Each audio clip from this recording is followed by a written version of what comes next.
ایک مسئلہ بڑا لوگوں کے سامنے آ رہا ہے۔ یہ کیا معاملہ ہے؟ یہ کیا چیزیں ہیں؟ یہ مبارک ثانی کیس کیا ہے؟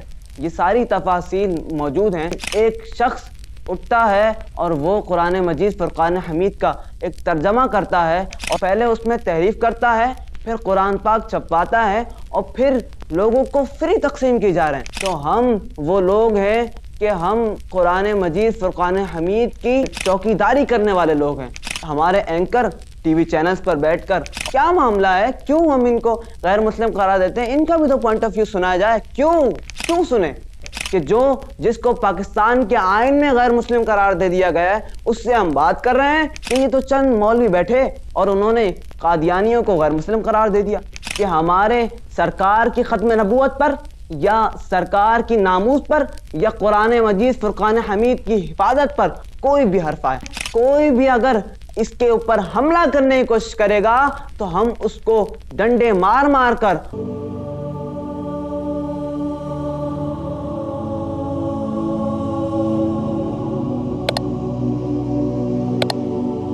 بسم اللہ الرحمن الرحیم۔ سرکار کی ناموس اور سرکار کی ختم نبوت کے لیے ہم سنی مسلمان ہمیشہ حاضر ہیں، اور آج کل دیکھا جائے تو ایک مسئلہ بڑا لوگوں کے سامنے آ رہا ہے۔ کچھ لوگ اس کے بارے میں مکمل طور پر جانتے ہیں اور کچھ لوگ اس کے بارے میں مکمل طور پر نہیں جانتے۔ یہاں تک کہ کچھ تو وہ ہیں کہ جو یہاں تک کہہ جاتے ہیں کہ جی ہمیں تو فلاں کے ساتھ بیٹھنا چاہیے اور ہمیں ان سے بات کرنی چاہیے۔ یہ کیا معاملہ ہے؟ یہ کیا چیزیں ہیں؟ یہ مبارک ثانی کیس کیا ہے؟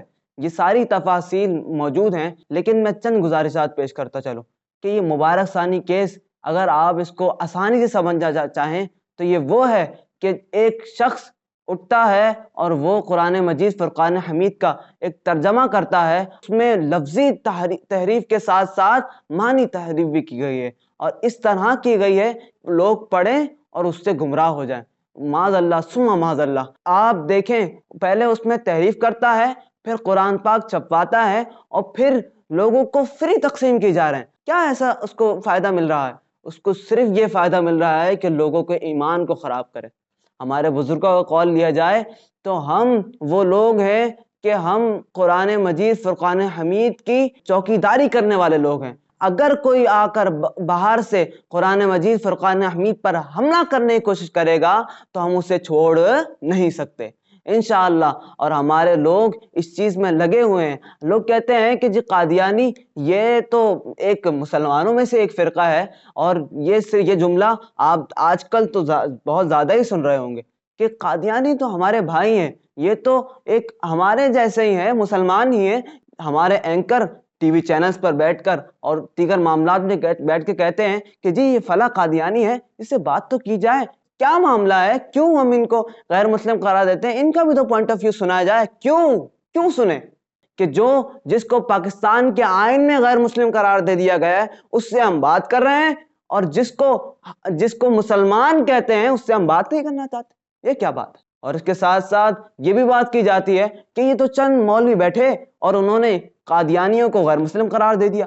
صرف چند مولوی نے بیٹھ کے کام نہیں کیا۔ آپ ہمارے بزرگوں کی تقاریر سنیں، ہمارے بزرگوں کے مقالات پڑھیں، بلکہ یہاں سے ہمارے شاہ احمد نورانی صدیقی رحمۃ اللہ تعالی علیہ اور ان کے درمیان اٹارنی جنرل یحییٰ بختیار، اور ادھر یہ جو ان کا مرزا طاہر جو بھی تھا، ہم اپنی محفلوں میں ان کا نام بھی لینا پسند نہیں کرتے کہ یہ لوگ بیٹھے اور پورا مناظرہ چلا، اور ادھر سے دلائل اٹارنی جنرل یحییٰ بختیار کے پاس جاتے، پھر وہاں سے آگے جاتے، اس طرح مقدمہ چلا، اور پھر جا کر ایک عرصے کے بعد قادیانیوں کو غیر مسلم قرار دیا گیا۔ تو یہ مسئلہ ایسا سنگین ہے کہ ہم کبھی بھی یہ قبول نہیں کر سکتے کہ ہمارے سرکار کی ختم نبوت پر یا سرکار کی ناموس پر یا قرآن مجید فرقان حمید کی حفاظت پر کوئی بھی حرف آئے۔ تو ہم اس کا بھرپور احتجاج کرتے ہیں، اور یہاں تک کہتے ہیں کہ ہم قرآن مجید کے چوکیدار ہیں۔